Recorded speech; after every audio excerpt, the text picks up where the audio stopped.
At the top of a dusty hill in 1907, an old French surveyor pointed at ruined stones and whispered, "This empire great temple will belong to Cambodia." Siam's emissary stared back, silent. No king signed that map, yet that single moment sealed a century of war, strife, and unhealed wounds. And today, despite world courts and UNESCO titles, Cambodian and Thai armies still patrol the same mountain. Why, and how do we get from colonial inkblots to live artillery fire? We're about to find out. But first, let's rewind to before even kingdoms existed. In the 13th century, the Khmer Empire stretched from Angkor Wat all the way west. Their temples were unmatched, ruled by kings who claimed divine lineage. By the 14th century, Ayutthaya, what we now call Thailand, started pushing east. Their armies hit Angkor in 1431, sending Khmer elites fleeing. The Khmer never fully recovered their glory, but the rivalry seated itself in the land. Fast forward to the late 19th century, European colonizers draw maps, declare protectorates, and redraw borders over centuries-old rivalries. And the real conflict about Preah Vihear. It began when French cartographers placed it deep in Cambodian claims, something Siam never officially protested, until the map came back to bite them decades later. That tangled knot set the stage for every crisis since, and the real catalytic moment? That came during a court case in 1962, Cambodia dragged Thailand to The Hague. The International Court of Justice ruled 9-3 Preah Vihear Temple is Cambodia's. Thailand had to pull troops. Cambodia celebrated. In Thailand, massive protests led by students and military generals who swore, "We'll get it back with blood and tears." But crucially, the court didn't specify the surrounding land, and that fuzziness left a 4.6-kilometer zone in limbo, a legal gap both nations have since fought over. That ambiguity lingered quietly until Cambodia tried to elevate the temple's status internationally. Speaking of which, in 2008, Cambodia won UNESCO World Heritage status for Preah Vihear. Cambodian flags waved. In Thailand, ultranationalists erupted, accusing their government of quietly ceding heritage. Groups like Thailand's PAD whipped up protests. Cambodia said it's a cultural honor. Thailand claimed it was a territorial trap.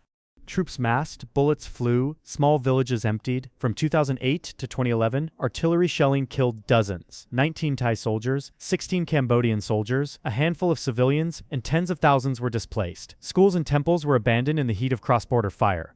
Cambodia returned to the ICJ in 2011, seeking clarity. In 2013, the court reaffirmed Cambodia's sovereignty over the temple and its immediate surroundings. Thailand reluctantly complied and withdrew forces. Tensions eased, but the core grievance stayed unsolved. Relations stayed tense, but not violent until May 28, 2025, when a Cambodian soldier died near the border. That single death reopened everything. Thailand and Cambodia traded blame. Then in July, Thai troops hit a PMN-2 landmine in Ubon Ratchathani. One soldier lost a leg. Within hours, F-16 jets, rockets, artillery, and drones were unleashed. Civilians died. Entire towns were evacuated. Displacement numbers rose, 130,000 in early clashes, then swelling to 200,000 or more. Buildings were destroyed, hospitals bombarded, entire provinces shut down.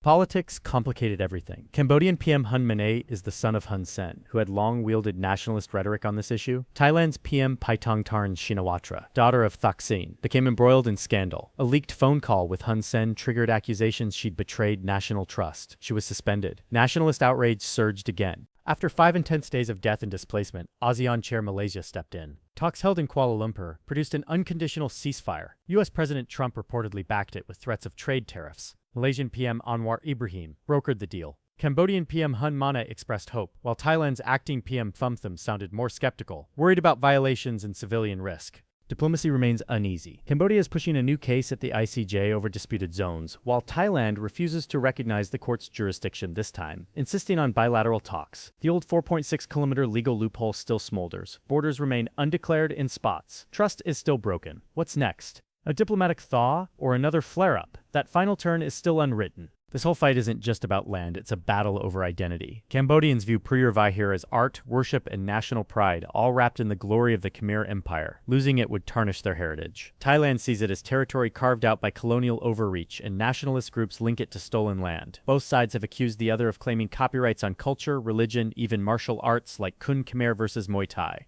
That makes diplomacy fragile. Each government fears internal backlash if it gives in. In Thailand, the Yellow Shirt movement said supporting UNESCO status was part of a Thaksin business pact, worth bringing down a government. In Cambodia, rallies mobilized thousands to proclaim sovereignty. Economic embargoes followed. Cambodia blocked Thai imports and media. Thailand severed electricity sales and visa access. Unless both nations reconcile those narratives, saying history is shared, not stolen, the dispute may never vanish. So where are we now? We started with a French map in 1907.